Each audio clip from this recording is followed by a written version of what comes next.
Euzubillahimineşşeytanirracim. Bismillahirrahmanirrahim.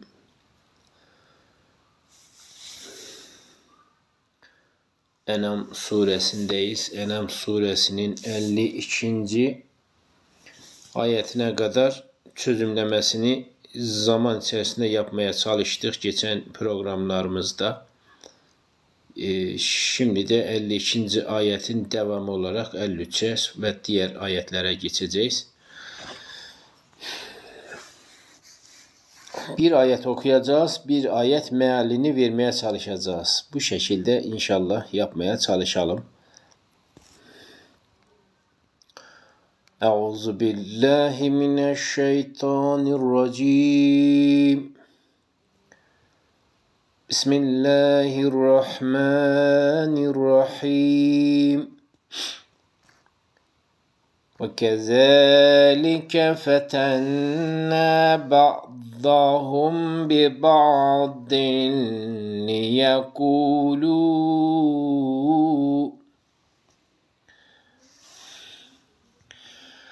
لِيَقُولُوا أَهَٰؤُلَاءِ مَنَّ اللَّهُ عَلَيْهِمْ مِنْ بَيْنِنَا أَلَيْسَ اللَّهُ بِأَعْلَمَ بِالشَّاكِرِينَ.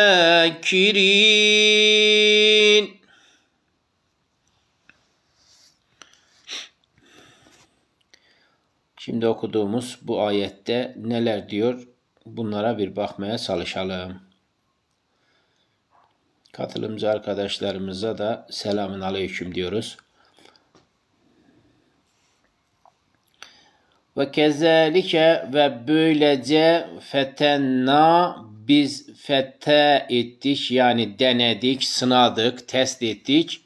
Ba'dahum onların bazısını bi ba'zın bazılarıyla. Kimleri? Elbette ki inanmayan kimseleri. Liyekulu demeleri için heulai bunlar mı ya da şunlar mı, yani soru işareti de var. Şunlar mı mennallahu Allah'ın ihsan ettiği aleyhim onların üzerine. Onların üzerine Allah'ın ihsan ettiği şunlar mı? Min beynine aramızdan. Bunu kim diyor? Bunu kendilerini beğenen, kendilerini üstün gören insanlar bunu söylüyorlar. Diyorlar ki bizim aramızdan onların üzerine Allah'ın ihsan ettiği şunlar mı? İşte bunları demeler için de Allah ne yapıyor? Bazılarını bazılarıyla deniyor. Yani test ediyor.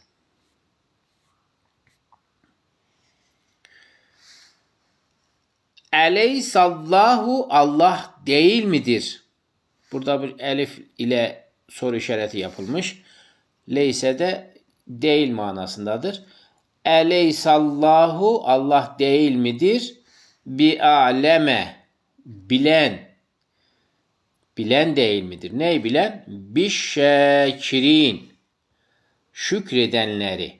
Allah şükredenleri bilen değil midir? Yani şimdi Allah'ın ihsanda bulunduğu kimseleri Allah tercih etmiştir. Tabii kendini beğenen kimseler buna kıskançlıkla, hasetle yaklaşmış. Demişler ki şunlar mı Allah'ın ihsan ettiği kimseler aramızdan? Yani hani diyorlar ki böyle şey altından, hani bıyık altından diyelim, bıyık altından diyorlar ki niye bize ihsanda bulunmur ki bu hani böyle 2. sınıf, 3. sınıf insanlara Allah şey yapıyor, ihsanda bulunuyor. Bizim neyimiz eksik? O manada yani söylüyorlar. وَإِذَا جَاءَكَ kellezine yu'minune bi'u. Burası aymış. الذين يؤمنون بآياتنا فقل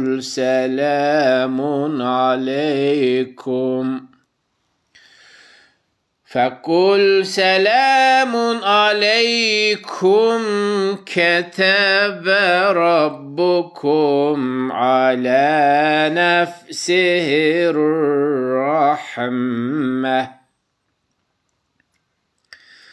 كتب ربكم على نفسه الرحمة أنه من آمل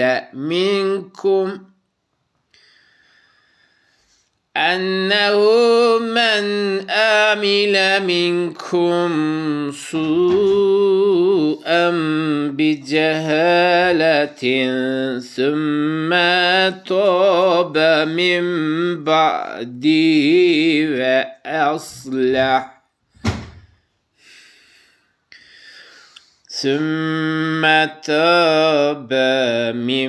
بعده وأصلح فأنه غفور رحيم. Şimdi burası 54. ayettir. Nereden başladım bir bakın böyle. Şuradan.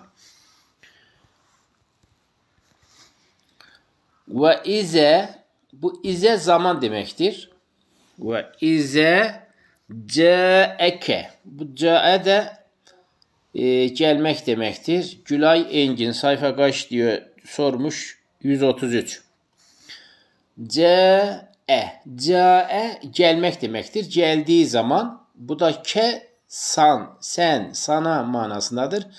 Sana geldiği zaman, ellezine, o kimseler sana geldiği zaman, yu'minune de iman eden demek. İman eden kimseler sana geldikleri zaman, böyle tersine meal veriliyor değerli arkadaşlarımız. Yani ileriye doğru okuyoruz. Fakat geriye meal veriyoruz. Yani durum bundan ibarettir.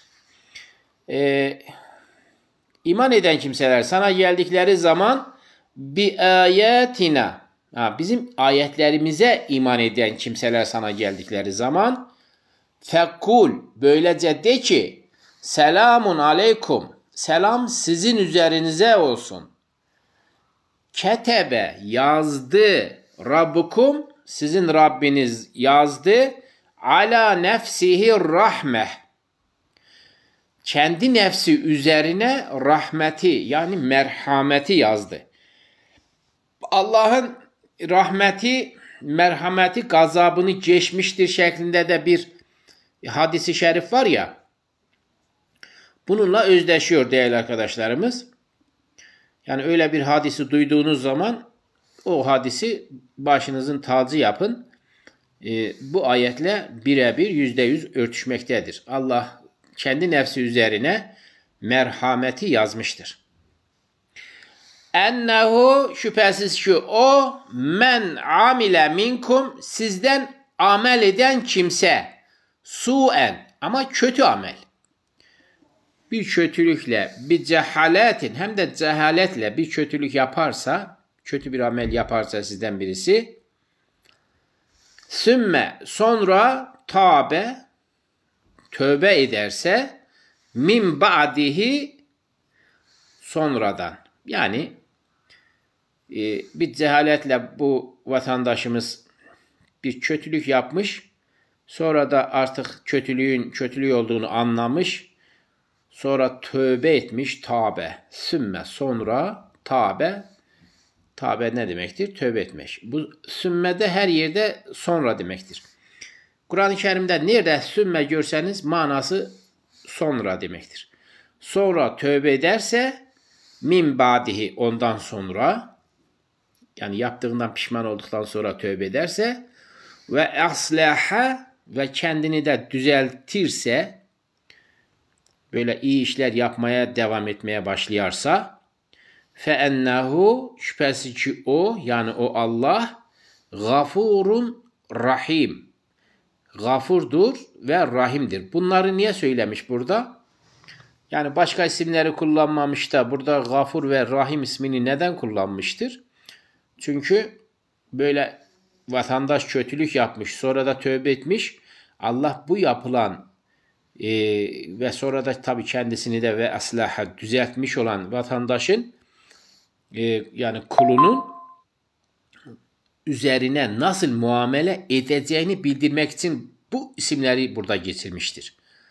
فَاَنَّهُ şüphesiz ki o Allah gafurdur, bağışlayandır. Tövbe etti ya bu. İşte tövbe ettiyse Allah diyor ben senin tövbeni kabul ederim, günahlarını bağışlarım. O yüzden gafur kelimesini söylüyor. Ve rahimun da merhamet edendir, acıyandır.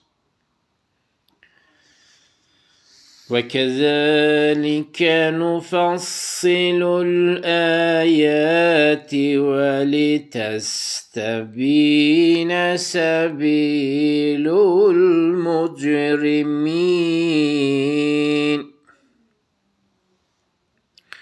Bir bakım kaçıncı ayettir? 55. وَكَذَٰلِكَ böylece nufassilul ayati ayetleri açıklıyoruz. Kim açıklıyor? Buradaki nun açıklayanın kim olduğunu söylüyor. Nun biz demektir burada. Kelimenin başına gelmiş. Nufassilu açıklıyoruz. El ayati ayetleri. Bu da çoğul gelmiş. Ayetleri açıklıyoruz. Ve litestabine böyle bilinmesi için, ortaya çıkması için yani beyan kelimesi, tebyin kelimesi var burada. Ortaya çıkması için sebilul muzrimin. Mücrimlerin yolu. Sebil de yol demektir. Mücrimler tabi çoğul gelmiş. Mücrim bir tane mücrim. Mücrimin de çoğul. Mücrimler demek. Mücrimlerin yolu litestebin ortaya çıkması için. Allah ayetleri diyor. Biz böylece açıklıyoruz. Kul inni nuhitu en a'budellezine ted'une min dunillah. Kul la ettebi'u ehvâ'akum kad dalaltu izen ve ma ana minel muhtedin.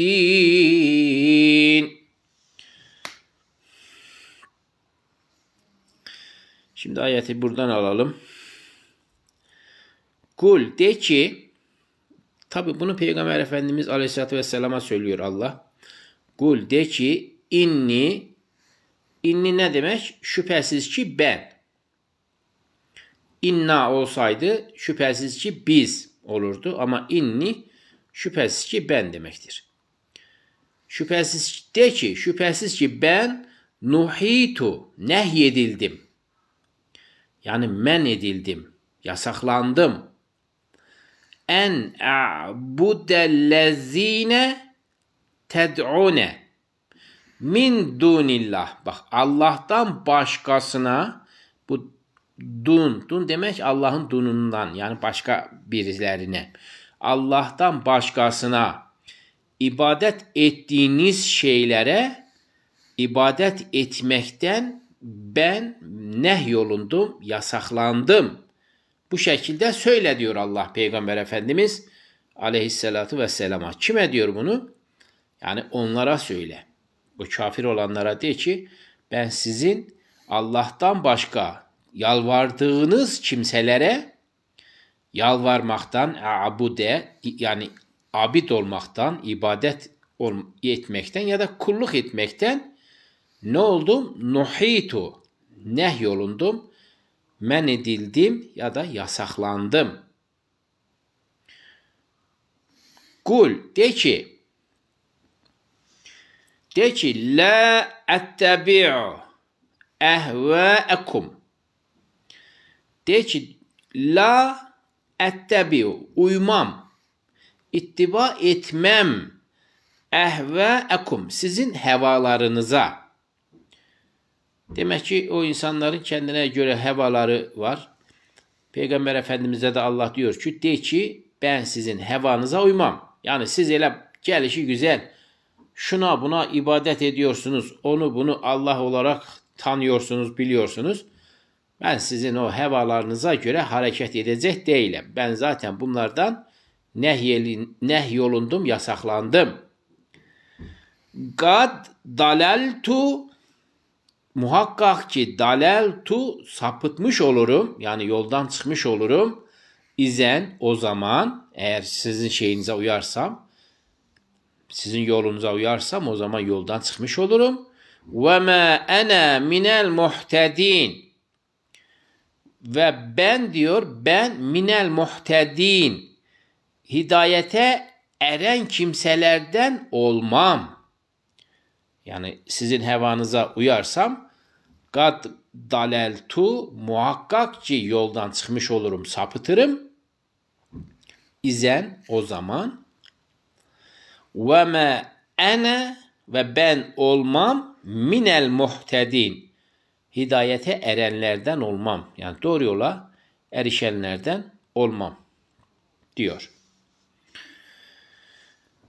Kul inni ala beyinetin min Rabbi ve kezzebtum bih. Ma indi ma testa'cilune bih. İnil hukmu illa lillah. Yakussul hakka ve huve hayrul fasilin. Aleykümselam Muhammed abicim. Mehmet 27 teşekkür ederiz. Allah sizlerden de razı olsun değerli arkadaşlarımız. Şimdi burayı okuduk. Bu okuduğumuzu şimdi değerli arkadaşlarımız çözümlemeye çalışalım. Bakalım ne olmuş. Esselamu aleyküm diyor. Arip. Aleykümselam. Yok arip değil. Garip. Garip yani. Garip aleykümselam. Kul de ki inni şüphesiz ki ben ala beyinetin min Rabbi. Min Rabbi. Yani böyle çözümlerken tezbit kurallarına uymadan dememiz lazım. Tekrar okuyayım. Kul de ki inni şüphesiz ki ben ala beyinetin, beyine nedir? Kanıt, delil, hüccet. Beyine üzereyim. Min Rabbi. Rabbim tarafından. Yani Rabbimden bir beyine, bir delil, bir kanıt üzereyim. Öyle söyle diyor. Ve kezzeptum bihi. Ve kezzeptum. Sizse diyor bihi onu kezzep yani yalanlıyorsunuz. Hani ben doğru yoldayım. Allah tarafından verilmiş olan bir beyine üzereyim. Oysa sizler ne yapıyorsunuz bunu? Kezzep edip tekzip ediyorsunuz, yalanlıyorsunuz. Ma indi benim yanımda yoktur. Yani benim katımda, yanımda yoktur. Ma testa'cilune bih. Onunla acele ettiğiniz şey. Şimdi bunlar ne konusunda acele ediyorlar? Yani bunlar diyor ki bizim üzerimize azap getir. İşte neyi diyorsun, neyle bizi tehdit ediyorsan bir an evvel onu bize getir diyor. Ama Peygamber Efendimiz de diyor ki onun bilgisi, ilmi benim yanımda değil ki ben size bunu getireyim. Acele ettiğiniz şey benim yanımda değil. İnil hukmu hüküm onun yani hüküm yoktur. İlle lillah ancak Allah'ındır hüküm. Burası böyle. İnil hukmu, hüküm yoktur ya da hüküm yani değildir. İlle ancak lillah, ancak Allah'ındır hüküm. Yani şu hüküm Allah'ındır. Sizin acele olarak benden talep ettiğiniz şeyin kararı, hükmünü ben verecek değilim. Onun hükmü Allah'a aittir. Yakussul hakka, hakkı kasas eder. Kasas ne olur? Anlatmak olur. Yakus yani kısa eder. Yakussul hakka, gerçeği, hakkı anlatır ve huve ve o yani Allah, o Allah hayrul fasilin, hayırlıdır, en hayırlısıdır. Fasilin ayırt edenlerin en hayırlısıdır. Yani iyi ile kötüyü, hak ile batılı ayırt edenlerin en hayırlısıdır. Allah için kullanıyor bunu. قُلْ لَوْ أَنَّ عِنْدِي مَا تَسْتَعْجِلُونَ بِهِ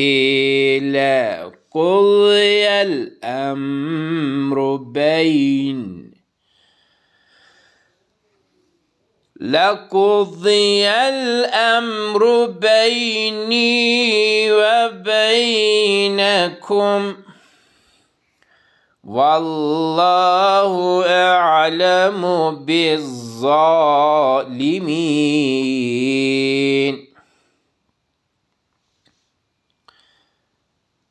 Şimdi ayetimize buradan devam edelim değerli arkadaşlarımız. Kul de ki, bu ayetler hep böyle de ki şeklinde başladı dikkat ederseniz. Burada da aynı kul de ki, bu gale kelimesi var ya, demek, dedi manasında. Gale dedi. Kul de onun emir statüsünü taşıyor. Yani emrediyor. Diyor ki de ki, söyle ki lev eğer enne şüphesiz ki indi benim yanımda me testa'cilune bihi onunla acele ettiğiniz şey benim yanımdaysa, tamam mı? Diyor ki öyle söyle de ki sizin o acele istediğiniz şey benim yanımda olmuş olsa lekudiyel emr. İş bitirilmiş olurdu. Kudiye. Yani hüküm verilmiş olurdu. Beyni benim aramla ve beynekum ve sizin aranızda. Benimle sizin aranızda iş bitirilmiş, hüküm verilmiş olurdu. Yani şimdi Allah burada şey yapıyor ya, erteliyor ya, kıyamet gününe kadar azap etmiyor, işte o zamana kadar mühlet vermiş. Önceki kavimleri yok ediyordu ama şimdi gördüğünüz gibi değerli arkadaşlarımız böyle bir süre vermiş.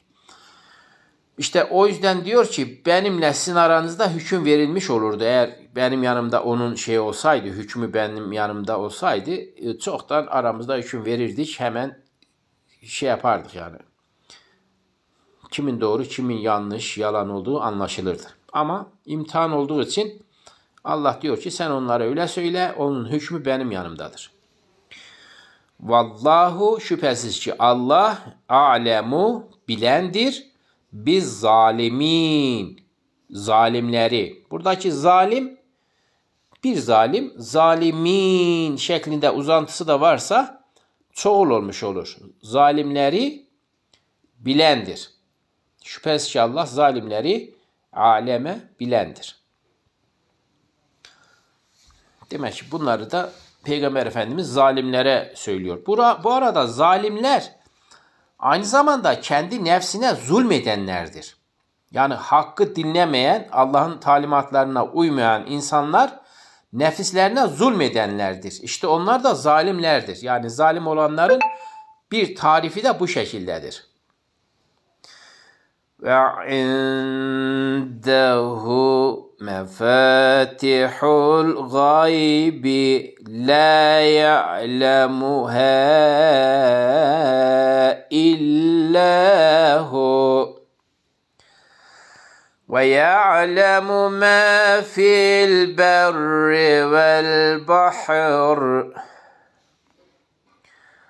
وَمَا تَسْقُطُ مِنْ وَرَقَةٍ إِلَّا يَعْلَمُهَا وَلَا حَبَّةٍ فِي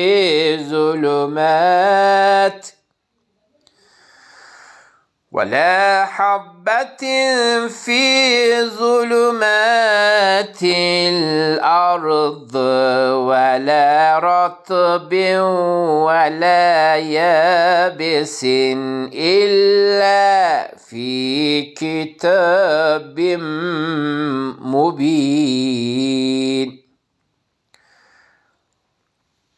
Şimdi bakayım ayet nereden başlıyor? Ayetimiz şuradan başlıyor. 59. ayeti şimdi analiz edeceğiz. Ve indehu ve onun yanında ya da katında mefatihul gayb. Mefatih bu anahtarlar demektir. Mefatihul gayb, gaybın anahtarları. Ve indehu onun katındadır, onun yanındadır. Kimin? Buradaki hu zamiri Allah'ı temsil eder, Allah'ın yanındadır. Gaybın anahtarları Allah'ın katındadır. La ya'lemuhe onları bilemez. Yani kimse onları bilemez. İlla hu ancak o bilir. İlla hu dediği zaman buradaki hüve zamiri bu da kimi temsil eder? Bu da Allah'ı temsil eder. Ancak o bilir. Gaybın anahtarlar onun katındadır dedi. La ya'lemuha onları bilmez illa hu ancak o bilir. Ve ya'lemu ve bilir ma fil berri buradaki ber çift r ile yazılan kara demek. Yani kıta olarak dünyanın yüzeyini 6-7 tane kıta var ya. 6 kıta işte. Asya, Afrika, Antarktika işte kara demektir. Karadaki şeyleri de bilir. Vel bahri ve bahir da deniz demektir. Denizdeki şeyleri de bilir. Hem karadaki hem de denizde artık ne varsa hepsini Allah ve ya'lemu bilir. وَمَا تَسْكُتُ burada iskat kelimesi düşmek demektir. Teskutu وَمَا teskutu düşmez manası olur. Burada şimdi olumsuzluk veriyor cümleye. وَمَا teskutu düşmez min varakatin. Varak şeydir. Yaprak demek. Mesela bu şey var ya bak bu Kur'an-ı Kerim'in sayfalarına varak biz diyorduk zaten ilkokul dönemlerinde. 1 varak, 2 varak falan. Demek ki o Arapçadan bizim dilimize de geçmiş oradan. Bu da yaprak manasındadır aynı zamanda. Mesela ağacın da yapraklarına varak ismi verilmiştir burada Kur'an-ı Kerim'de. Min varakatin yapraktan düşmez ki ille ancak ya'lemuhe onu bilir. Mesela bir söğüt ağacı var ya. Söğüt ağacından bir tane yaprak düşerse oradan sararıp solup düşerse onu da Allah bilir. İlle ya'lemuhe onu bilir. Ve la habbetin ve danelerden de yoktur ki mesela buğda tanesi, arpa tanesi, yulaf, çavdar, işte soğan ekiyoruz. Toprağın altına giren her şeyde tane olarak ne düşünürseniz artık.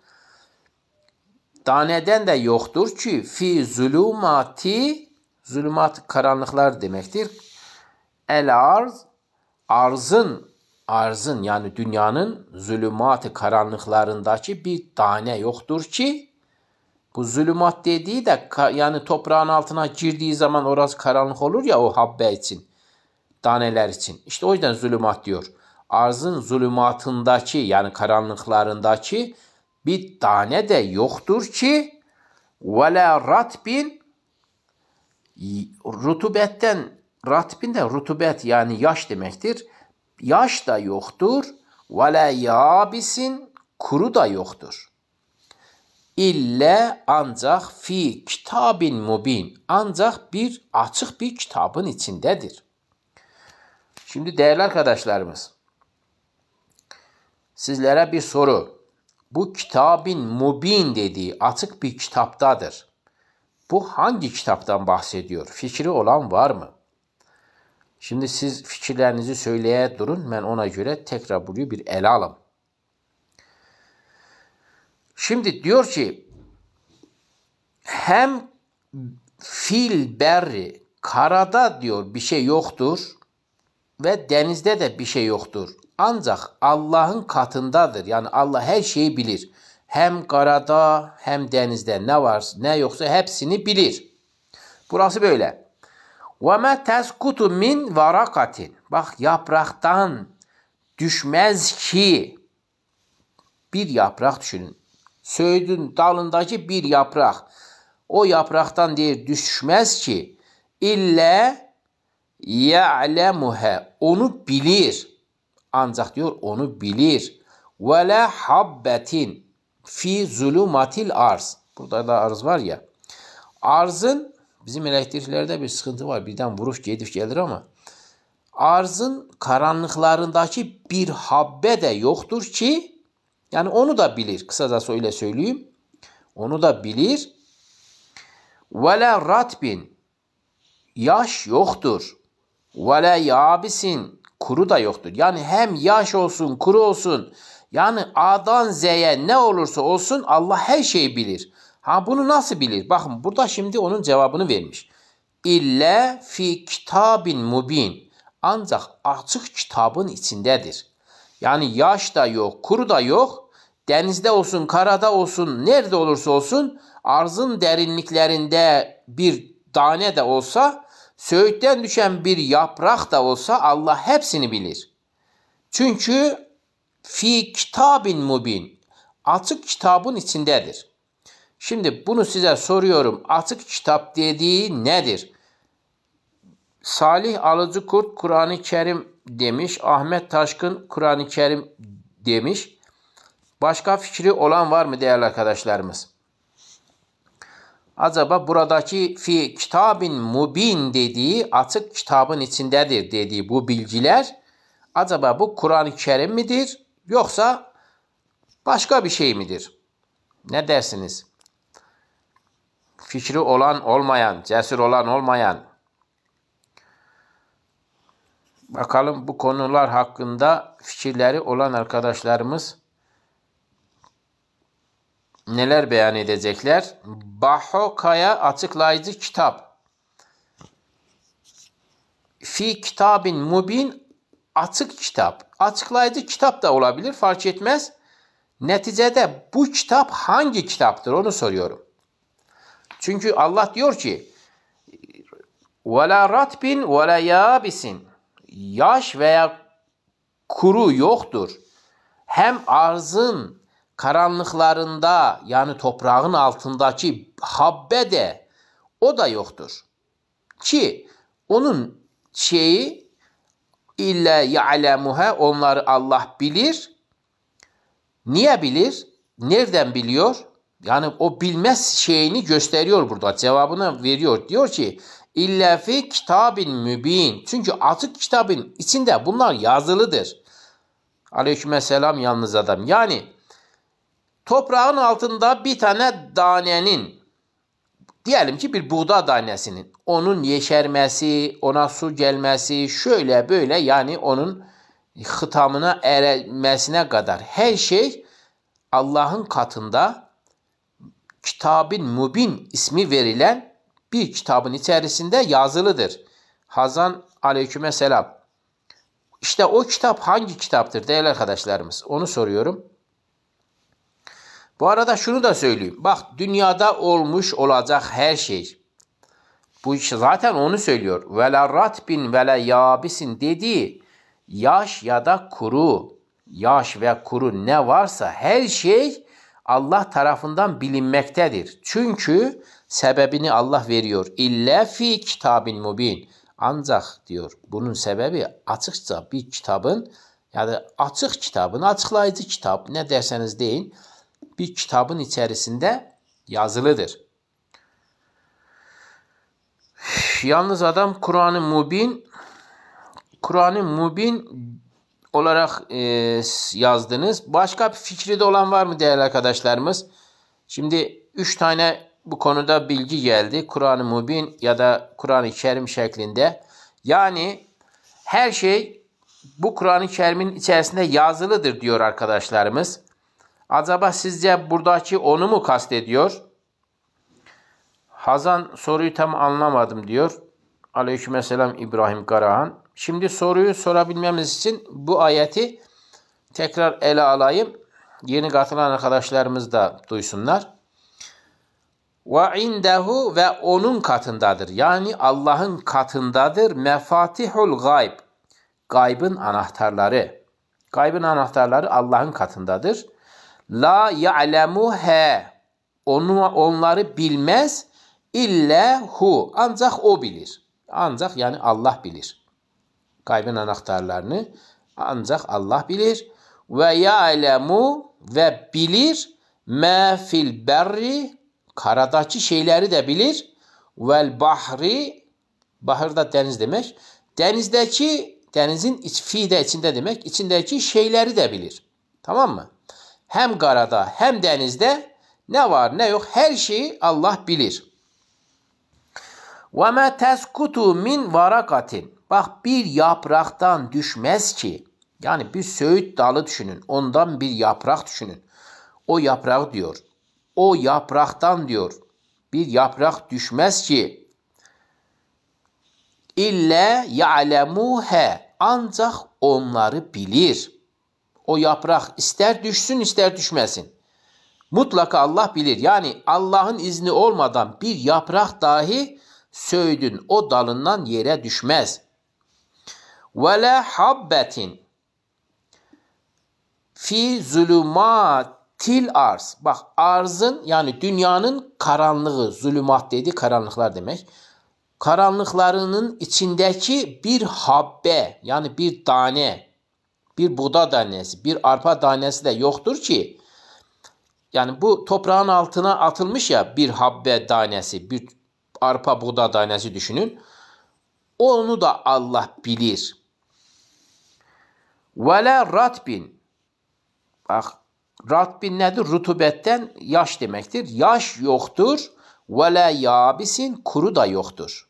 İster yaş olsun, ister kuru olsun. Yani bu bir şeydir. Mecazi anlam taşıyor burada. Yoksa normal yaş ya da kuru demek değil. Yani ne olursa olsun demek. Her şeyi bilir demektir. Ve la ratbin ve la yabisin. Yaş ve kuru yoktur ki illa fi kitabin mübin. Ancak açık bir kitabın içindedir.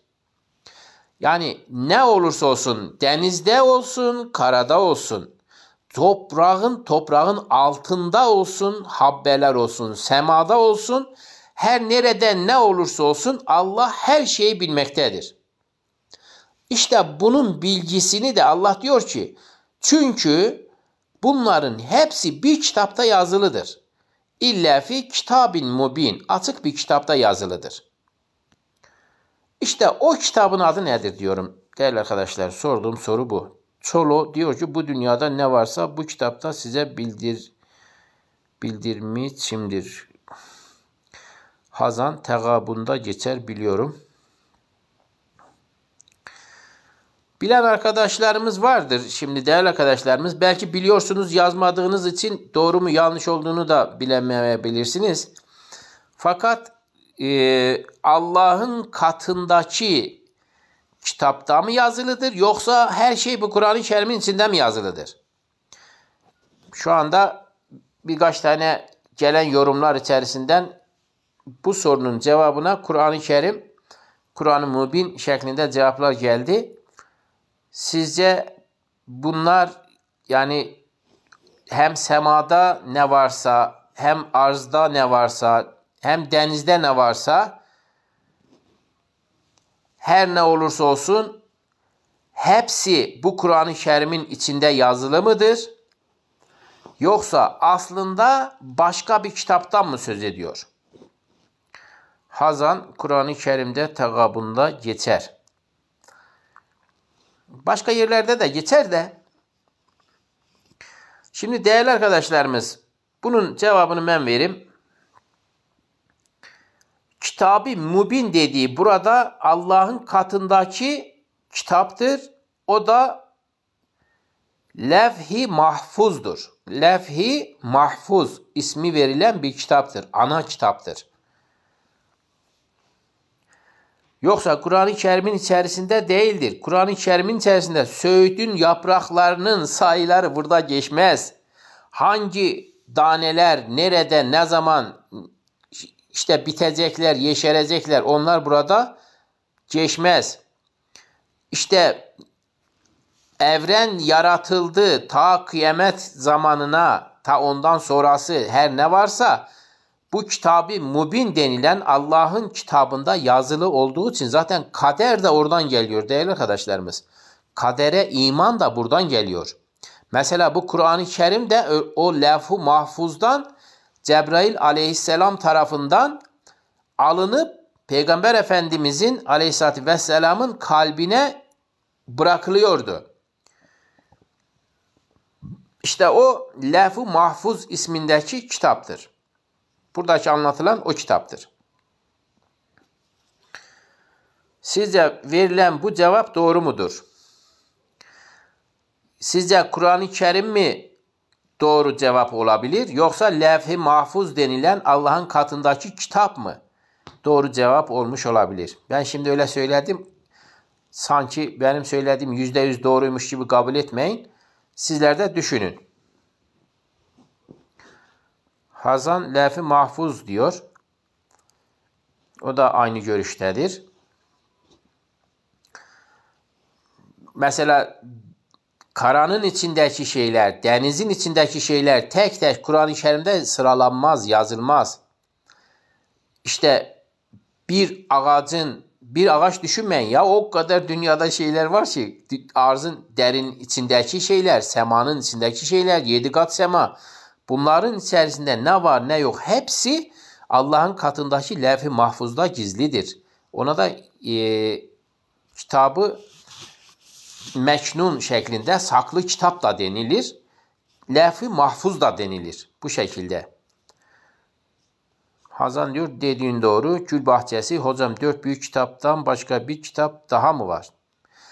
O 4 büyük kitap dediğim peygamberlere gelen kitaplardır. Ama Allah'ın katındaki kitap o levh-i mahfuz ismindeki kitaptır. Ya da kitabı meknun şeklinde de geçiyor. Değerli arkadaşlarımız onu Vakıa suresinin 79. ayetinde de görebilirsiniz. Vakıa suresi 78-79 orada da görebilirsiniz. Hazan Allah'ın sonsuz bilgisi ve takdiri olan, hazan içeren korunmuş, değişmez bir levha olarak kabul edilen ve kader kitabıdır. Evet, işte netice itibariyle bunu çözümleyebildik değerli arkadaşlarımız. Burada anlatılan Allah'ın katındaki kitap olan levh-i mahfuzdur. Onun bir diğer ismi neymiş? Kitab-ı Mubin'dir. Açık kitaptır. İşte durum bundan ibarettir. Şimdi bu sayfayı ya da bu varak diyoruz. Biz ilkokul yıllarında defterlerimizin sayfalarına varak diyorduk. İşte biraz önce de varak şeklinde Allah kelimesini burada da geçirdi. Levhi demek levha anlamına geliyor hocam. Şimdi levhi zaten lehfi şeklinde değil. O birinci yazdığın kelime öyle bir kelime değil. Levhi şeklinde Kur'an-ı Kerim'de geçer. Levh-i mahfuz. Yani korunmuş kitap demektir. Bir başka yerde de kitabı meknun, saklı kitap. Yani o saklı kitap dediği, kitabı meknun dediği Vakıa suresinin 78'inde görebilirsiniz. Ama Lef-i Mahfuz'da Buruç suresinde zannedersem görmüştüm. Buruç 22 olabilir. Yani aklımda öyle kalmış ama yanlış da söylemeyeyim. Bakmak lazım. Ve huvellezî yeteveffâkum billeyli ve ya'lemu mâ cerahtum bin nehâr.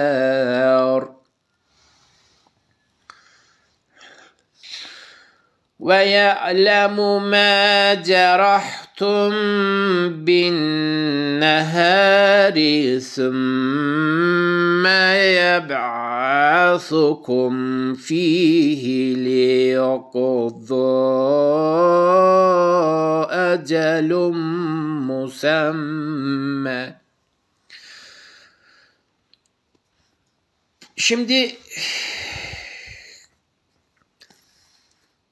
bitmedi. O yüzden ayeti sonuna kadar okuyayım.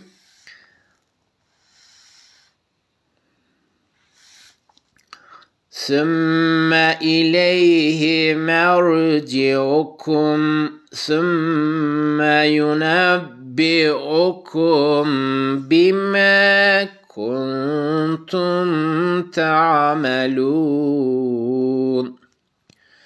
Şimdi burası da 60. ayettir. Şimdi bu 60. ayeti, önce ayeti okuyoruz, geldik, nerede durduysak o okuduğumuzun kaçıncı ayet olduğunu gösteriyor buradaki ayet. Başta değil, okuduktan sonraki sonuna koyulur genelde ayetlerin numaraları. Ve huvellezi, ve o ki yeteveffâkum, sizi tevaffi ettirir. Yani vefat ettirir. Şimdi burası çok enteresan. Bunu ölme kelimesi, ölüm kelimesiyle de şimdi söylesek bakalım nasıl bir mana çıkacak. Ve huvellezi, ve o ki yeteveffâkum billeyli. Billeyl, leyl gece demek. Geceleyin sizi vefat ettirir. Öldürür desek nasıl olur? Gece ölür müyüz? Aslında ölü gibi oluruz. Tam ölmeyiz de. Yani bir Peygamber Efendimizin bir hadisi vardı. Uykuyu, ölüm nasılıydı o ya? Ölümü de uzun uyku bilin. Uykuyu kısa ölüm, ölümü de uzun uyku bilin şeklinde bir hadis idi. Yani toparlamaya çalışırım, öyle bir şeydi. Şimdi o da aslında burasıyla örtüşüyor. O ayet de demek ki neymiş? Pardon, o hadis de neymiş? Doğruymuş. Ve huvellezi, ve o ki yeteveffâkum billeyli. Geceleyin sizi teveffi ettirir, vefat ettirir. Ve ya'lemu ma cerahtum bin nehar. Ve nehar dediği gündüzdür. Gündüzün cerahtum, sizin cerah işlediğiniz, sizin gündüzün işlediğiniz me şeyleri de ya'lemu, bilir. Buraya kadar bu şekilde. Geceleyin sizi vefat ettirir. Ve ya'lemu ma cerahtum bin nehar, ve gündüzünde sizin işlediğiniz şeyleri bilir. Evet Hazan, gündüzün işlediklerini bilir. Sümme, sonra yeb'asukum fihi liyukda ecelun musemme. Ve yeb'asukum fihi, onda sizi diriltir. Şimdi geceleyin yeteveffâkum dedi ya, sizi vefat ettirir. Sonra diyor yeb'asukum fihi, onda yani o gündüzleyin de sizi diriltir. Yeb'as eder, be'as eder, diriltir. Niye bunu yapıyor? Liyukda, hüküm verilmesi için, yani o ecel-i musemme denilen ismi konulmuş ecelin, zamanın, hükmün gerçekleşmesi için bunu yapıyor. Yani insan geceleyin uyuyor, gündüzleyin uyanıyor. O uyanmaya yeb'as kelimesini, be'as kelimesini, dirilme kelimesini, uyumasına da vefat kelimesini kullanmıştır. Fırat 56 gece öldürmek uykuyu kastediyor. Aynen Hazan, uyku yarı ölümdür, gündüz de diriltir yani uyandırır. Çok güzel arkadaşlar, verdiğiniz bilgiler için teşekkür ediyorum. Demek ki burada yeteveffekum, sizi vefat ettirir şeyi aslında nedir? Yani sizi yatırır desek nasıl olur? Uykuya daldırır. Gündüzün de sizi uyandırır. Yeb'asukum yani sizi uyandırır. Bunu niye yapıyor? Liyukda ecelu musemme. Bu ecel-i musemme dediği o ismi konulmuş ecel vardır. Onun gerçekleşmesi için. Bunu tek insan için düşünmeyelim. Bu bilgi kıyameti kastediyor. Ecel-i musemme o kıyamet vaktinin geleceği, o hükmün verileceği zamanın gerçekleşmesi için. İnsanlar uyurlar, uyanırlar, uyurlar, uyanırlar, yaşarlar, ölürler. Böyle derken neticede kıyametin saati gelecektir. O saatin gelebilmesi için bunlar da bu şekilde Allah tarafından insanoğluna verilmiş yaşantılardır. İnsanlar da yaşıyorlar. Sümme sonra ileyhi ona yani Allah'a merciukum siz irca olacaksınız yani yöneleceksiniz ona raci olacaksınız. Hazan diyor ki insanların kıyamette öleceğini bildiriyor. Aynen. Çalışıyor mu? Sümme evet. Sümme sonra ileyhi merciukum siz irca olacaksınız. Kime? İleyhi ona. Yani Allah'a irca olacaksınız. Yöneleceksiniz demek. Sümme sonra yunabbi'ukum size haber verilecektir. Bime kuntum ta'melun. Yapmış olduğunuz ta'melun amel kelimesi amel yapılan iş demekte. Amellerimiz var ya. Yapmış olduğunuz kuntum. Burası yapmış, kuntum da sizin olduğunuz demek. Yapmış olduğunuz bime şeyleri yunabbikum size haber verecektir. Bunlar ne zaman olacaktır? Bunlar kıyamette olacaktır. Demek ki değerli arkadaşlarımız ecelun musemme dediği kıyamet vaktidir. Buradan da o sonuç rahatlıkla çıkıyor gördüğünüz gibi. Çünkü yapılan şeyler ne zaman insanlara haber verilecek? Kıyamet zamanı. Hazan diyor ki Allah'a yöneleceksiniz. Sonra sizlere haber verilecek yaptığınız amellerinizi size haber verecektir. Çok güzel.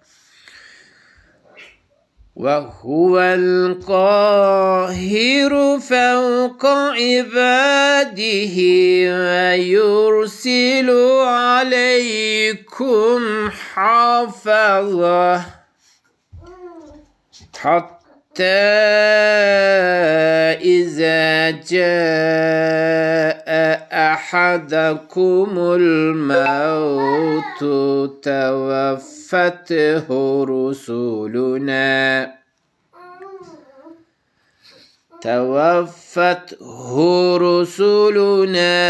ve hum la yuferritun. Bakalım nereden okudum? Buradan. Aziz balası hoş geldin cici balası. Sen de Kur'an okuyor. Beraber okuyoruz. Evet. Ve huvel kahiru fevka ibadih. Ve huve ve o Hüve burada Allah'ı temsil ediyor değerli arkadaşlarımız. Ve o yani o Allah el-kahiru yani kahirdir.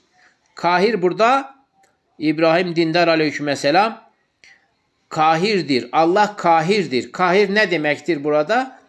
Kulları üzerinde söz söyleme, hükümran olma, yönetme yetkisi elinde olan demektir. Huvel kahiru fevka üstünde ibadi onun kullarının üstünde kahirdir o. Yani yönetme yetkisi elinde bulundurandır. Hükmetme yetkisi elinde bulundurandır. Dilediğini yapandır kısaca öyle söyleyeyim. Ve yursilu aleykum ve sizin üzerinize yursil yani gönderir. Aleykum da sizin üzerinize. Ve yursilu aleykum sizin üzerinize gönderir. Hafaza. Bu duymuşsunuzdur hafaza melekleri diye. Burada melek ismini vermemiş ama sadece hafaza geçmiş. Bu hafaza melekleri kastediyor değerli arkadaşlarımız. Koruyucu melekleri kastediyor. Öldürücü melekler değil, hafaza koruyucu melekler. Bizim üzerimizde koruyucu melekler vardır. Mesela bunlar bizi çeşitli belalardan da korurlar. Zaten isimleri budur. Hafaza olmaları koruma maksatlı bizim yanımızda bulunur. Önümüzde, arkamızda, sağımızda, solumuzda bulunur bunlar. Bizleri korurlar. Kötü şeylerden korurlar. Mesela diyelim Ayet-el Kürsü'yü okudunuz. Onlar sizi bazı habis ruhlardan da korurlar. Aynı zamanda kiramen katibin melekleri vardır. Bunlar da yapmış olduğumuz amelleri kaydederler. Ama bunlar öldürücü melekler değil. Şimdi hatta kadar demektir. Hatta ize ce'e ahadakumul mevt. Mevt ölmek demektir. Öyleyse şimdi şuradan geriye doğru bunu meallendirelim. Ölüm ehadakum sizden birisine, ehad tek bir demektir. Kümde siz. Ölüm sizden birisine cae geldiği ize zaman. Zamana hatta da kadar. Ölüm sizden birisine gelinceye kadar o hafaza melekleri sizin üzerinizde bulunur. Sizleri korur maksadıyla. O maksatla sizlerin üzerinizde bu. Ama ne zamana kadar? Ölüm sizden birisine gelene kadar. Geldiği zamana kadar. Teveffethu rusulüne. Bizim Resullerimiz yani elçilerimiz, bunlar insan değil tabi, bunlar melektir. Bizim elçilerimiz teveffethu onu teveffi ettirir, öldürür. Buradaki ölüm gerçek ölüm artık. Bu üstteki dediği uyku için demişti. Ama buradaki teveffethu rusulüne bizim elçilerimiz onu öldürür. Ve onlar la yuferritun. Bu la olumsuzluk demektir. Yani bir cümleye olumsuz olması için başına konur. Yuferritun kusur demek. Kusur etmezler. Kim etmez kusur? Ve hum dediği ve onlar kusur etmezler. Kimi kastediyor değerli arkadaşlarımız? Rusulleri yani melekleri. Hangi melekleri? Ölüm meleklerini. El-mevt dediği ölmek. Teveffethu o sizi öldürür. İşte öldüren kimdir? Rusulüne. Bizim Resullerimiz. İşte bu Resullerimiz diyor ki onlar kusur etmezler. Onlara verilen görev neyse onu gerçekleştirirler. İşte ölüm bir insanın üzerine çöktüğü zaman o melekler o ölüm anında ölecek kimsenin şeyinde bulunur, yanında bulunur ve vakti geldiği an ne bir an geri bırakır ne de bir an ileri geçer. Anında onun canını alırlar, kabz ederler. Kabz ettikten sonra ne yaparlar melekler? Onu Allah'a ulaştırırlar. Allah'ın huzuruna çıkarırlar. Yoksa Allah'ın kendisine kavuştururlar demek değildir. Allah'ın huzuruna götürürler. O konuda Me'ariç suresine bakabilirsiniz. Sümme ruddu ilallahi mevlahumul hakka. Ala lehul hukmu ve huve esra'ul hasibin. Burada 62. Sümme, sonra. Bu sümme kelimesi Kur'an-ı Kerim'in her yerinde sonra demektir. Başka hiçbir mana verilemiyor buna. Sonra ruddu ilallahi mevlahumul hak. Şimdi bu melekler, ölüm melekleri geldi, insanın ruhunu kabz ettiler. Ondan sonra ne yapıyorlar? İşte onu anlatıyor şimdi. Diyor ki sonra ruddu, yani reddolunurlar. Yani aslında ilallah, Allah'a irad olurlar. Yani Allah'a yönelirler. Mevlahumul hak. Gerçek onların Mevlasına. Onlar ister inansınlar, ister iman etmesinler. Onların tek bir Mevlası vardır. O da Allah'tır. İşte bu ölüm melekleri kabz ettikleri ruhları nereye götürürler? İlallahi mevlahumul hak. Gerçek olan, Mevlaları olan Allah'a irad ederler. O zaman mesela bir soru olabilir. Vatandaş der ki öldükten sonra insanların ruhu ne olur? Nereye gider? Yani durum nedir? Bunun cevabını Allah Kur'an-ı Kerim'de veriyor. O hafaza melekleri, görevleri bittikten sonra ölüm melekleri gelir. Onların ruhlarını kabz ederler. Ölen kimselerin ya da hakkında ölüm hükmü olan kimselerin ruhlarını kabz ederler.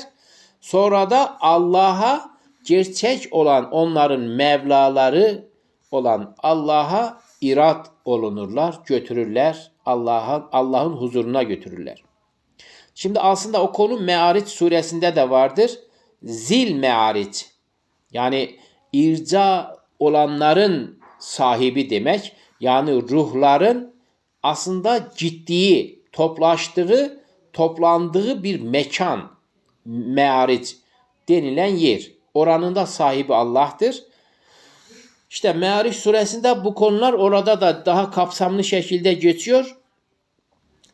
İşte bir mücrim olan bir ruh kabz edildiği zaman melekler tarafından süresi 50.000 yıl olan bir mesafede, yani bizim saydığımız tabii ki, ama Allah katında bir günde Allah'ın huzuruna ulaştırır melekler. Burada da ondan bir kesit sundu.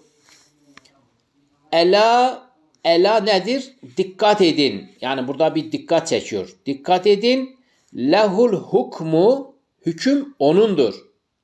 Yani Allah'ındır hüküm. Ve hüve, ve o, yani o Allah, esraul hasibin. Esra nedir? Esra seri olmak. Yani hızlı, çabuk. El hasibin de hesap görücü. Hesap görücü olarak diyor çok seridir. O Allah hesabı çok seri şekilde yapandır, görendir. Kul men yuneccikum min zulumatil berri vel bahri ted'unehu tadarruan ve khufiyeh لئن أنجانا من هَذِهِ لَنَكُونَنَّ مِنَ الشَّاكِرِينَ.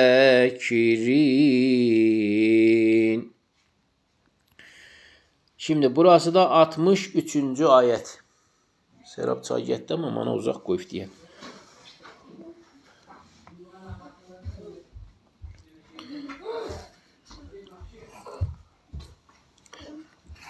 Bakayım oradan mı başlamışım? Evet, doğru yerden başlamışım. Kul, de ki, men yuneccikum min zulümatil berri vel bahr. Şimdi biraz önce de ber ile bahır kelimesi geçmişti. Ber kara demek, bahır da deniz demektir. Şimdi burada kul diyor. Kul. İsterseniz şöyle buraya kadar gelim, sonra geriden gelim. Kul, de ki, men kimdir? Yuneccikum, sizi kurtaracak kimdir?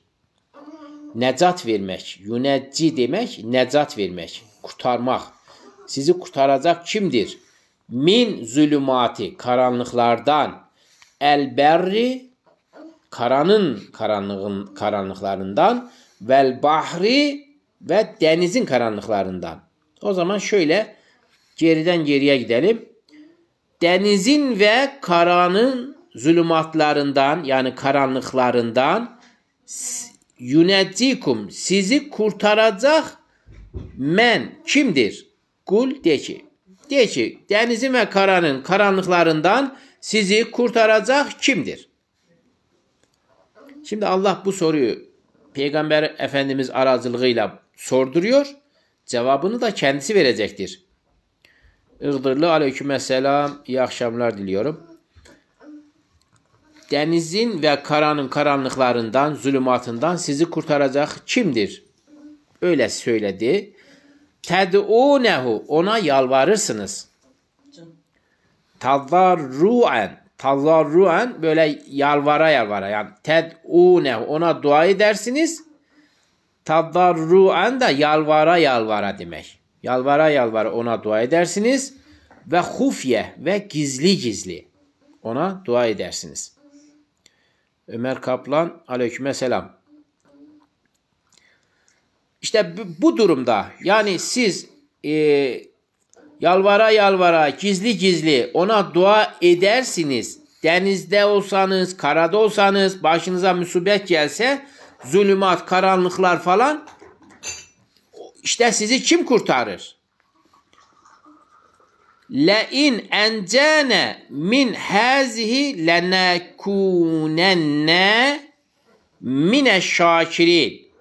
Şimdi burada da diyor ki vatandaşlar, yani o duayı yapan insanlar diyorlar ki, لَاِنْ, kesinlikle eğer ki encene, bizi kurtarırsan, Allah'a şimdi bunlar şey yapıyorlar, dua ederken, hani başlarına musibet gelmiş, ya denizde ya karada. Orada diyor ki, eğer ki encene, bizi kurtarırsan, min hazihi, bundan, işte başlarına ne bela gelmişse, o beladan diyor, bizi kurtarırsan, le nekunenne, biz kesinlikle olacağız, mine şakirin, şükredenlerden olacağız. Yani bunlar bir pazarlığa girişmiş işlerinde. Düşün yani, Allah'a şimdi içten içe böyle bir pazarlık yapıyor. Diyor ki, sen bizi buradan kurtarırsan biz de şükredenlerden olacağız. Sanki Allah sizin şükrünüze ihtiyacı var. Siz de ona şükrettiğiniz zaman sanki Allah şey olacak. Şükür şeyine, atmosferine girecek. Yani aslında zaten sizin şükretmeye kendinizin ihtiyacı var. Böyle bir içten içe pazarlık yapıyorlarsa demek ki bunların için hainlik doludur. Ben buradan bunu sezdirem. Kulillahu, şimdi burayı okuyayım normal şekilde. Kulillahu yuneccikum minha ve min kulli kerbin sümme entum tuşrikun. Burada 64. Kulillahu, de ki Allah yuneccikum, sizi kurtarır. Minhe, ondan, yani o başınıza gelen musibet neyse, o yalvardınız ya, ondan dolayı Allah sizi kurtarır. Ve min kulli kerbin, ve her bir sıkıntıdan kurtarır. Bu Kerbela var ya, Kerbela olayı. Kerbela. O kerbü bela, kerb sıkıntı demek. Yani büyük sıkıntı demek aslında. Küçük müçük de değil. İşte bütün her türlü bütün büyük sıkıntılardan sizleri Allah kurtarır. Sümme, sonra entum, sizler ne olursunuz? Tuşrikun, şirk koşarsınız. Ortak koşarsınız. İşte ben dedim de bunlarda bir hainlik var diye. Çünkü Allah ile pazarlık yapıyorlarsa bunların işleri bozuk demektir. Sen bizi buradan kurtar, biz sana şükredeceğiz. Çok da yani sanki Allah bunların şükrüne ihtiyacı var da bunlar oturmuş pazarlık yapıyorlar. Yani böyle insanlara veil olsun diyebiliriz. Kul huvel kadiru ala en yeb'ase aleykum azaben min fevkikum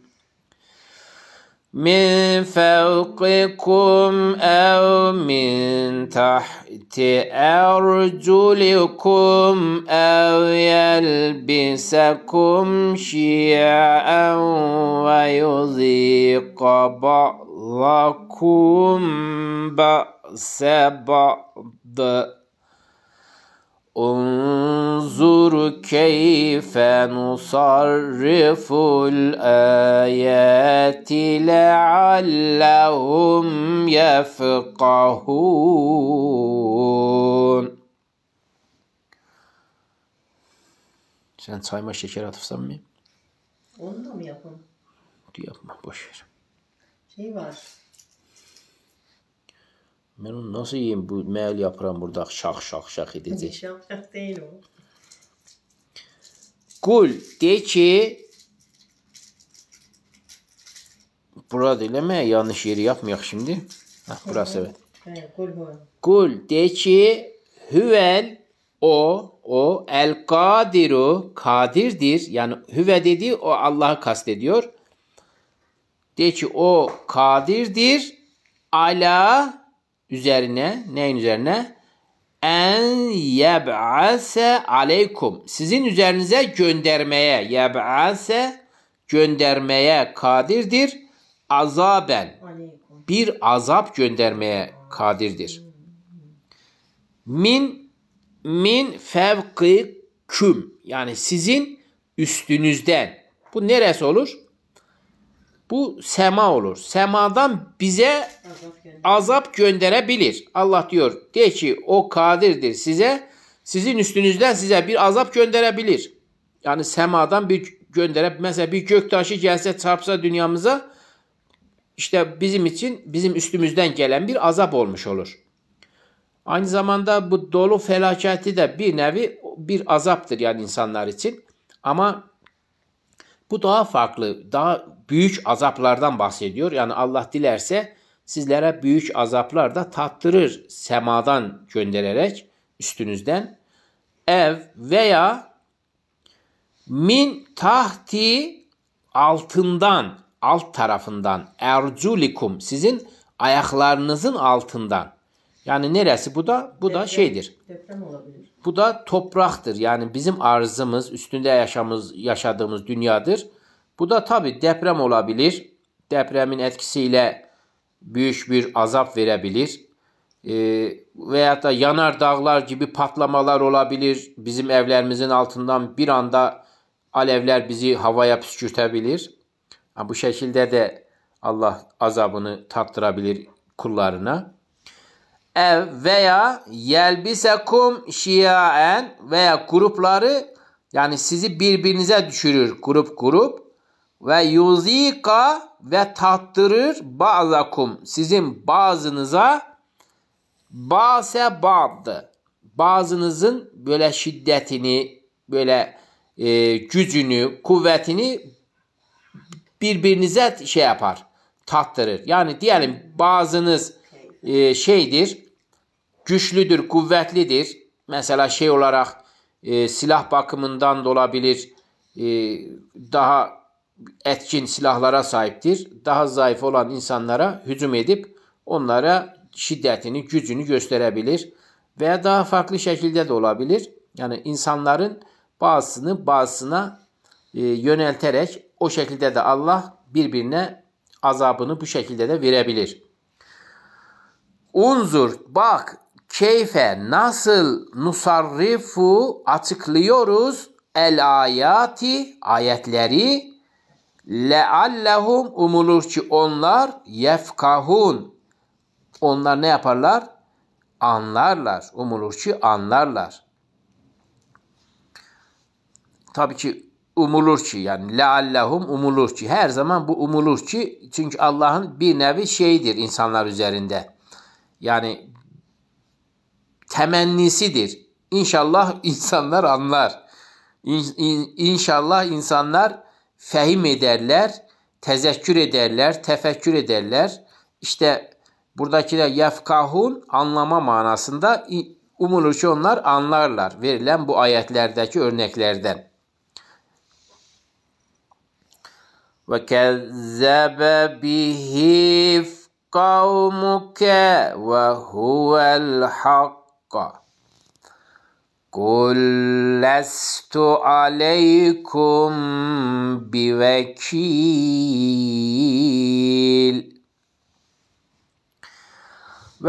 Ve kezzebe bihi kavmuke. Şimdi kezzep neydi? Kizip kelimesi yalan demek. Kezzep de yalanladı demek olur. Ve kezzebe yalanladı bihi onu kavmuke senin kavmin onu yalanladı. Burada değerli arkadaşlarımız acaba neden bahsediyor?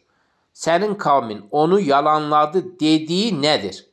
Fikri olan arkadaşlarımız var mı? Ben de bir yudum çay alayım burada da.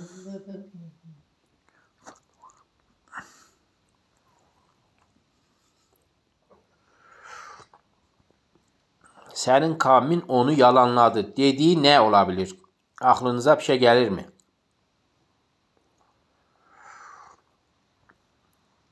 Ve huvel hak ve o gerçektir. Allah'ı yalanlıyorlar. Kıyamet gününü yalanlıyorlar. Fenerbahçe diyor yani onun kalbini peygamberi yalanladı. Bence kıyamet gününü yalanlıyorlar. Ben de mi yazım oraya?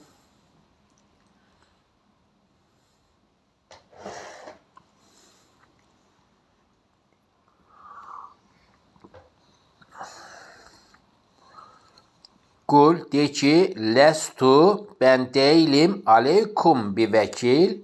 Sizin üzerinize de vekil değilim.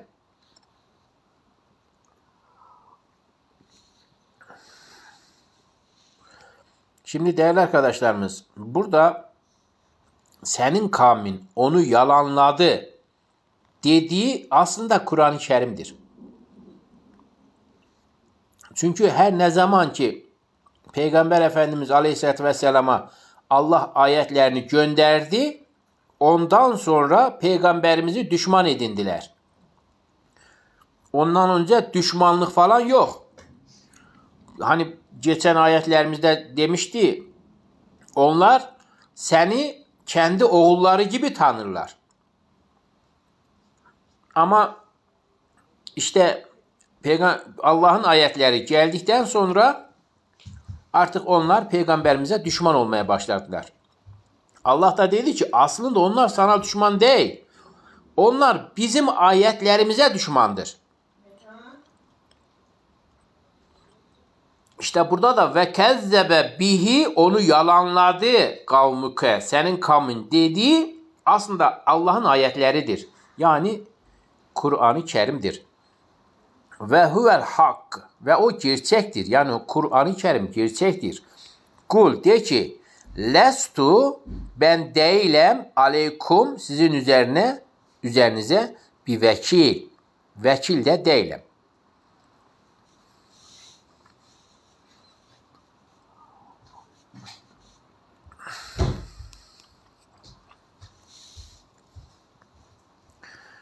لِكُلِّ نَبَإٍ مُسْتَقَرٌّ وَسَوْفَ تَعْلَمُونَ Likulli her bir nebe'in her bir haberin müstakar istikrarlı bir zamanı vardır. Yani her bir haberin istikrarlı bir zamanı vardır. Ne işte o zamanı gelende ortaya çıkacaktır. Her an elektrik gidebilir ona göre. Evet.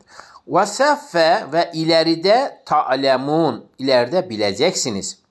Şimdi buradaki her bir haberin müstakar bir zamanı var, kararlı bir vakti var dediği ve ileride de ta'lemun bileceksiniz dediği ne olabilir? Şimdi bundan bir iki örnek vereyim ne olacağı anlaşılsın. Mesela semanın genişlemesi meselesini Peygamber Efendimiz zamanında yaşayanlar bilemezlerdi. İşte bu Hubble adında bir bilim adamı semanın genişlediğini işte yaptığı çalışmalar neticesinde buldu. Yani bu ne oldu? وَسَفَّ تَعْلَمُونَ ileride bileceksiniz dediği işte gelecek zaman için o zamana göre gelecek zaman yani kıyamete kadar gelecek zamanın içerisinde bazı haberler ortaya çıkacaktır. Mesela semanın genişleme meselesi ortaya çıktı. İşte o haber kendine göre müstakar bir haberdir. Yani vakti geldiği zaman ortaya çıkacağı ana kadar gizli ve saklıdır. İleride çıkacaktır ortaya. Aleykümselam senese. Ve nice bu şekilde haberler ta kıyamete kadar ne tür teknolojik veriler olacak, işte bilim adamları daha neler bulacaklar. Mesela Big Bang teorisi o da daha 20. asırda söylenmeye başlanan, kabul gören bir teori. Her şey bitişikti. Sonra bir işte bomba gibi patladı her şey. Big Bang dedikleri. Her şey de ondan sonra oluşmaya başladı. Aslında Enbiya suresi 30. ayet de buna bir açıklık getirir. Semalarla yer bitişikti. O ikisini biz birbirinden ayırdık ve bütün canlıları sudan yarattık diyor. Fakat bunu biz yaptık diyor Allah. Yani öyle her şey bitişikti. Bir patlama sonucunda oluştu. Bunu bilim adamları diyor. Ama orada ne olur? Kendi kendine oluşması mümkün değil. Bir patlama olursa orada canlı olar mı? Bir düzen olar mı? Yani böyle bir kurulu her şey yerli yerince olması mümkündü mü? Mümkün değil. Ama Allah diyor onu biz yaptık.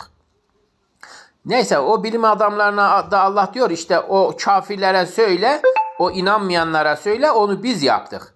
Hala inanmayacaklar mı? وَإِذَا رَأَيْتَ الَّذ۪ينَ يَخُوضُونَ ف۪ي آيَاتِنَا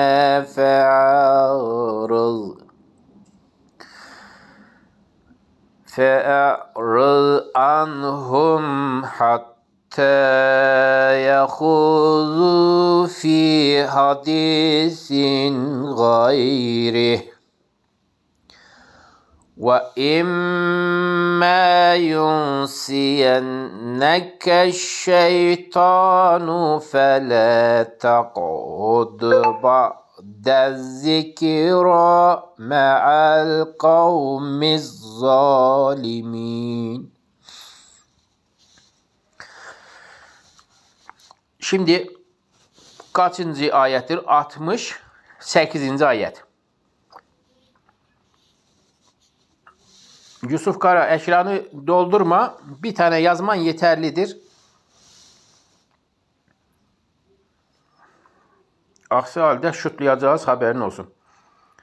Ve izâ ra'eytellezîne.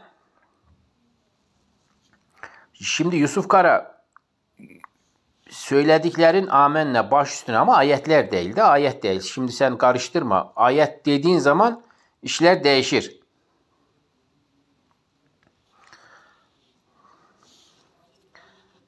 Neyse sen işi karıştıracaksın. O yüzden seni buradan şutlayalım.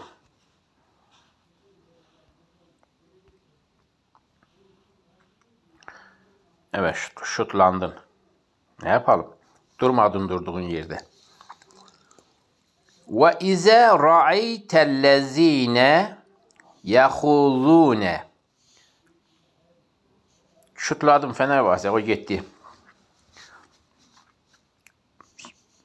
Yapılacak bir şey yok. Herkesin kendi fikri kendisini ilgilendirir.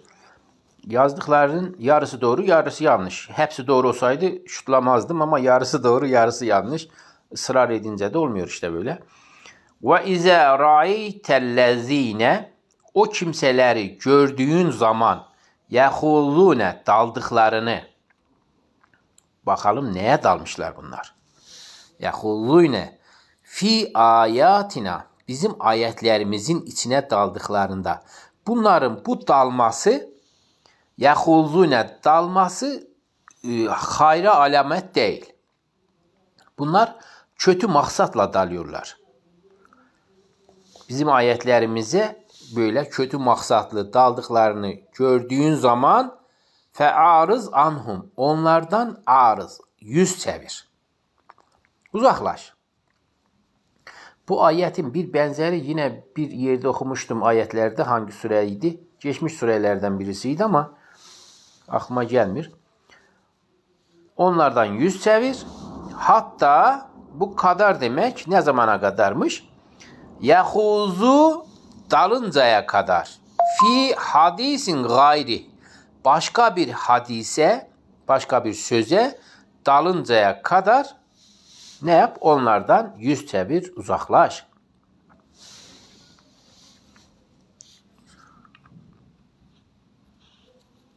Ama burada ne var değerli arkadaşlarımız? Şimdi başka bir surenin başka bir ayetinde de buna benzer bir ifade vardı. Orada bir de istihza meselesi vardı. Şimdi istihza meselesinde ne oluyor? Yani ayetlere dalıyorlar ama hayır için değil, zarar vermek için, eğlenmek için, alay etmek için bunlar ayetlere dalıyorlar. İşte orada da diyor ki öyle bir mecliste oturma, onlarla beraber bulunma ki sen de onlardan olursun. Bunu hepimiz için diyor tabii ki. Ama diyelim ki kafirlerin konuştuğu ayetler var. Adamlar iman etmiyorlar ayetlere fakat irdeliyorlar. Yani neden iman etmediklerini kendi cümlelerini kurarak, ayetlerden örnekler vererek bunları insanlara anlatmaya çalışıyorlar. Şimdi bunlar alay etmedikleri sürece bunları dinlersiniz, bunlarla işte tartışırsınız, konuşursunuz, delillerinizi ortaya koyabilirsiniz. Ama ne zaman ki bunlar istihza etmeye başlarlar, alay etmeye başlarlarsa Allah diyor onlarla beraber aynı mecliste, aynı grupta bulunmayın. Yoksa siz de onlar gibi olursunuz diyordu başka bir ayette. Burada da onun bir benzerini söylüyor. Onlar diyor bizim ayetlerimize daldıkları zaman onlardan yüz çevir ta ki başka bir söze dalıncaya kadar. Ve imme yunsiyenneke şeytan, eğer ki diyor şeytan sana unutturursa, yani onlarla beraber bulunmana devam ediyorsan, şeyi unutmuşsan, onlardan yüz çevirip uzaklaşman gerektiğini eğer ki şeytan sana unutturmuşsa fele tak'ud, böylece oturma, ba'de zikra, hatırladıktan sonra. Şeytan unutturdu ya, Ama sen şeytanın unutturmasına rağmen aklına geldi. Dedin ki Allah istemiyordu böyle oturmam onlarla beraber. İşte o zaman hatırladıktan sonra diyor oturma meal kavmi zalimin. Zalim kavimle beraber. Zalim kavimle beraber diyor oturma.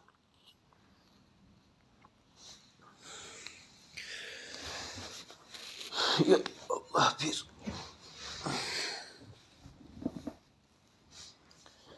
Şimdi değerli arkadaşlarımız 69. ayete geçtik. Benim elimde de bir çay var. Bunu da biraz içeyim. Aralarda içmem lazım.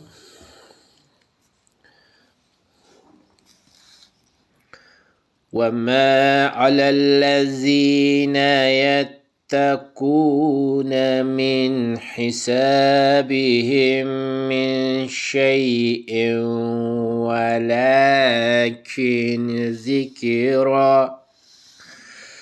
وَلَكِنْ ذِكْرَى لَعَلَّهُمْ يَتَّقُونَ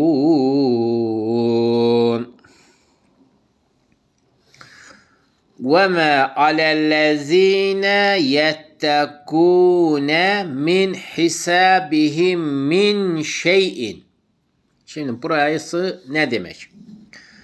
وَمَا عَلَى الَّذ۪ينَ o kimseler üzerine yoktur. يَتَّقُونَ min hisabihim onların hesaplarından yettekun yani ittika etmek o kimselerin üzerine yoktur. Min şeyin bir şey olarak onların hesaplarından ittika eden kimselere bir şey yoktur. Velakin ve ancak zikra bir zikirdir. Leallehum umulur ki onlar yettekun ittika ederler yani takvalı olurlar. Ve zârillezîne وَالذَّرِ الَّذ۪ينَ اتَّخَذُوا دِينَهُمْ لَعِبًا وَلَهْوًا وَغَرَّتْهُمُ الْحَيَاةُ الدُّنْيَا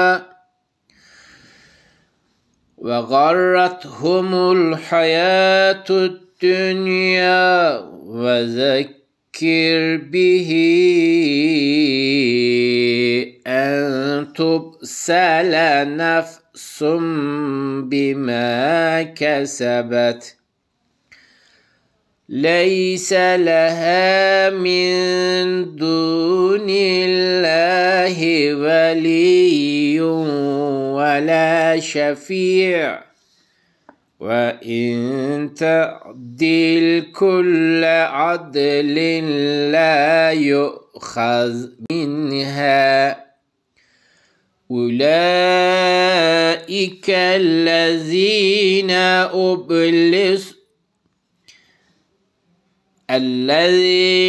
أبسلوا بما كسبوا لهم شراب من حميم وعذاب أليم بما كانوا يكفرون. Burası da 70. ayet. Şimdi bakalım nereden geldim ben buraya. Şuradan. Ve zerillezine o kimseleri zer et. Zer bırak demek. O kimseleri bırak. Ettehizu dinehum. Onlar dinlerini edinen. O dinlerini edinen kimseleri bırak. Laiben ve lehven. Oyun ve eğlence olarak dinlerini edinen kimseleri bırak. Demek ki onlar dinlerini oyun ve eğlence olarak benimsemişlermiş. Allah da diyor sen onlarla işin yok onları bırak. Ve garrat humul hayatud dünya. Ve garrat aldattı onları aldattı el hayatud dünya hayatı. dünya hayatı onları aldatmıştır. Ya da aldattı diyelim. Dünya hayatı onları aldattı. Ve zekkir ve hatırlat, yani öğüt ver bihi onunla, yani Kur'an-ı Kerim'le öğüt ver. En tubsele nefsun bime kesebet. Her bir nefis sorumludur. Bak, nefis tubsele sorumludur. Bime kesebet. Kazandığı şeylerden dolayı. Şimdi bu arada bu dünya hayatı onları aldatmış. Ondan dolayı da bunlar dinlerini oyuncak ve eğlence edinmişlerdir. Dünya hayatı bunları aldattığına göre acaba bizim için buradan bir pay nasıl çıkarabiliriz? Mesela dünya hayatı bizi aldatmışsa biz de dinimizi yaşamayan insanlardan mıyız? Yoksa dünya hayatı zorluğuna rağmen yaşayan insanlardan mıyız? Onu kendimizde görmemiz lazım. Herkes bu arada kazandığı şeylerden dolayı nedir? Tubseldir. Yani sorumludur. Leyse lehe min dunillahi veliyyun. Bak, Allah'tan başka onlar için yoktur ne bir veli, veliyyun, ne bir veli, ve la şefi'un, ne de bir şefaatçi yoktur.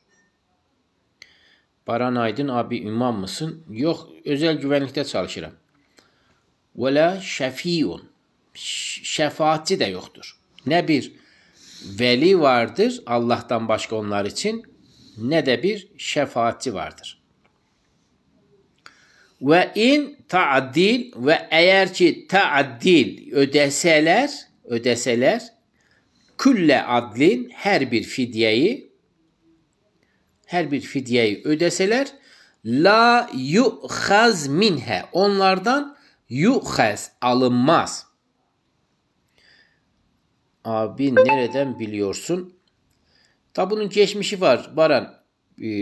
Yani Kur'an-ı Kerim'e karşı ilgim, alakam olduğundan dolayı öğrenme isteğim oluştu. Ben de öğrenmeye çalışırım. Hala öğrenmeye çalışırım. Kur'an-ı Kerim'i çözmeye çalışırım. Üstünde işte çalışmalarım var bu şekilde. Çünkü Allah Kur'an-ı Kerim'i bize göndermiş. Bunun bilincinde olduktan sonra da acaba ne yazıyor, ne diyor diye merak sararak, üzerine eğilerek öğrenmeye çalışıyorum. Şimdi burayı tekrar alıyorum buradan, cim durağından sonra.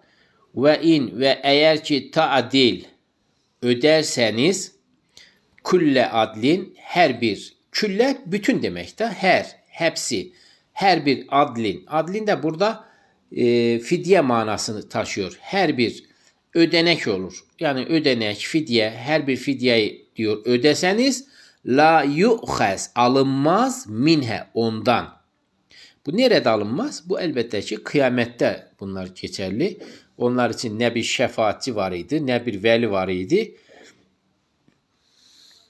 İşte buradaki verilen fidyeyi de alınmama meselesi ahirette geçerlidir. Şimdi değerli arkadaşlarımız, insanlar cehenneme gideceğini anladıkları zaman orada fidye teklif ediyorlar meleklere. Diyorlar ki size şunu verelim, benim bağlarım, bahçelerim var idi, şunlar bunlar var idi da bunlar sana verek. Sen bizi buradan çıkart. İşte onlardan hiçbir şekilde bir şey alınmaz. Ulaike, işte onlar, ellezine, o kimseler, ubsilu bime kesebu, kazandığı şeylerden dolayı ubsilu, işte sorumlu olanlardır. Sorumlu tutulacak olanlardır. Lehum, onlar için, şerabun min hamimin, hamimden, yani kaynar bir sıvıdan, şerabun İşrib demek, işrib içmek demektir. Şərabında işte içilecek sıvı demektir. Ama kaynamış bir sıvıdan içecek vardır onlar için. Ve azabun ve bir azap vardır. Elimun, elim bir azap, kötü bir azap vardır. Bime şeylerden dolayı. Neden dolayı? Kanu yekfurun. Tekfir etmiş oldukları şeylerden dolayı. Bunlar inkar etmiş oldukları ne inkar ediyorlar? Allah'ın ayetlerini inkar ediyorlar. Peygamber Efendimiz Aleyhisselatü Vesselam'ın peygamber olduğunu inkar ediyorlar. Da zincirleme gidiyor işte. Allah'ı inkar ediyorlar. Kıyamet gününü inkar ediyorlar. Cenneti cehennemi inkar ediyorlar. Öldükten sonra dirilişi inkar ediyorlar. İşte inkarın alanı geniş. Ya zaten birini inkar etti mi hepsi zincirleme geliyor. Bunlardan dolayı onlara da diyor elin bir azap vardır ve içecekleri de kaynamış bir sıvıdır ki bu cehennemde bulunur. Bu şekilde. Kul ened'u min dunillahi ma la yenfa'una ve la yadurruna ve nuraddu ala a'qabina ba'de iz hadanallah إذ هدانا الله كالذي استهوته الشياطين في الأرض حيران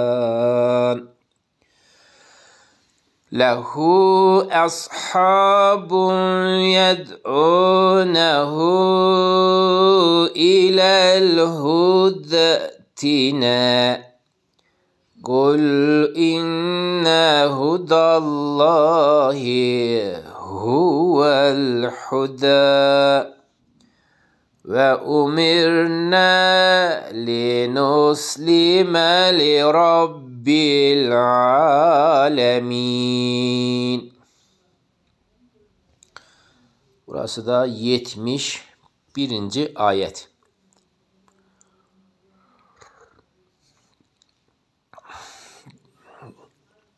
Başlangıcı burası. Kul. Diyor ki kul de ki ened'u, bak burada bir soru işareti var. Elifle yapılmış. Ened'u, dua mı edelim ya da dua edelim mi? Min dunillahi, Allah'tan başkasına mı dua edelim? Ma la yenfa'une, bize faydası olmayan, ve la yadurrune, ve zararı da bize olmayan, ve nuraddu, ve biz döndürülürüz ala akabine, ve geriye mi hani dönelim? Yani eski hayatımıza mı dönelim iman ettikten sonra? Ba'de iz hedanallah, Allah'ın bizi hidayet ettikten sonra biz akabine, geriye mi dönelim? Yani biz şimdi zaten imana ermişiz. Siz ne demek istiyorsunuz? Derdiniz nedir? Tasanız nedir? Biz şimdi Allah'tan başkasına mı yapalım, dua edelim? Bize faydası olmayan putlara mı, zararı olmayan putlara mı biz yalvaralım, yakaralım? Ve biz geriye, Allah bizi hidayet ettikten sonra geriye ökçelerimizin üzerine mi gidelim? Ne yapalım? Derdiniz nedir sizin diyor. Kelleziz tehvethu şeyatinu fil arzı hayran. İşte o yerde şeytanın hayran bıraktığı hevasatına uyan kimseler gibi mi olalım? Yani biz ne yapalım? Allah'ı bulmuşken şeytanın yoluna mı gidelim? Kısaca yani bunu burada öyle söyleyeyim. Bunun kısaca olan kısmı. Lehu, onundur ashabun, yed'unehu, onu çağıran işte arkadaşı, ilel hüddatina, gel bize diye. Yani doğru yola gel bize diye onu çağıran arkadaşı vardır. Ona mı yani? Size mi gidek, ona mı gidek? Yani bu iki gruptan birisine biz dahil olmamız lazım. Kul, de ki, inne hudallahi, şüphesiz ki Allah hidayet edendir. Hüvel hüda, o hidayet verendir.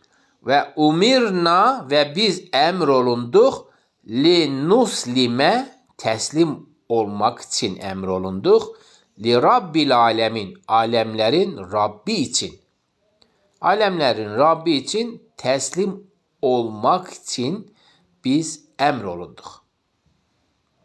Yani biz artık Allah'ın varlığını, birliğini bildikten sonra ona teslim olanlardan olacağız. Bu konuda Allah bize emretmiştir. Müslüman olunuz diye. Biz de Müslüman olanlardan olduk diyorlar. Siz bizi şeytanın yoluna çağırsanız da fayda vermez. Biz sizin yolunuza gelmeyiz.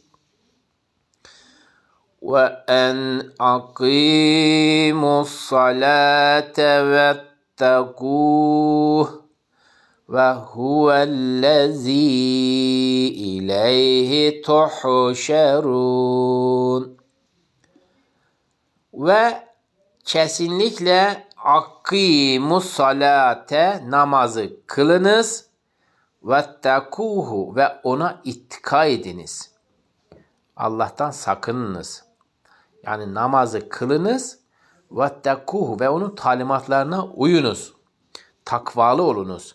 Ve huvellezi, ve o ki ileyhi, ona tuhşerun, toplanacaksınız. Yani Allah'ın huzuruna gelip toplanacaksınız. Haşr olacaksınız, toplanacaksınız. Ne zaman? Kıyamet gününde. Ve huvellezî halakas semâvâti vel arda bil hak. Ve yevme yegûlu kun feyekûn. Kavluhul hak ve lehul mulku yevme yunfekhu fissur. Alimul gaybi ve şehade ve huvel hakimul habir. Tevhid daveti. Esselamu Aleyküm ve Rahmetullah ve Berekatuhu. Burhan abi, Rabbim ecrini versin. Allahümme amin. Teşekkür ederim. Aleykümselam. Tevhid daveti. Allah razı olsun.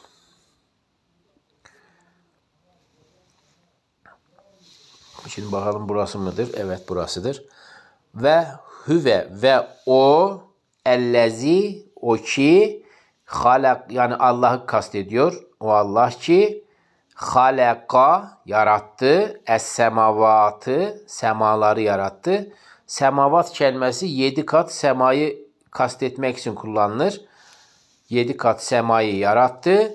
Vel arda, ve arzı da, dünyayı da yarattı. Bil hak, hak ile, gerçek ile yarattı. Yani oyun olsun diye yaratmadı, şaka olsun diye yaratmadı. Gerçeklik durumu neyse o şekilde hak olarak, gerçek olarak yarattı. Ve yevme, ve o gün yekulu denir, kun, yani söyler. Allah söyler ki kun, ol. Ol. Feyekun, böylece oluverir. Çünkü Allah bir şeyi murad ettiği zaman ona sadece kun der ve o da feyekun olur, oluverir. Kavluhul hak, onun sözü haktır, gerçektir. Ve lehul mulku, ve mülk lehu, onundur. Yevme, o gün. O günde mülk onundur. Yunfehu fissur, surada üfürülür. Alimul gaybi, gaybı bilendir. ve şehade ve şehadeti yani açıkta olan şeyi de bilendir. Gaybı da yani gizliyi de bilendir. Ve şehade ve açıkta ortada bilinen görünen şeyleri de bilendir. Ve huvel hakimul habir ve o hüküm verendir ve haberdar olandır.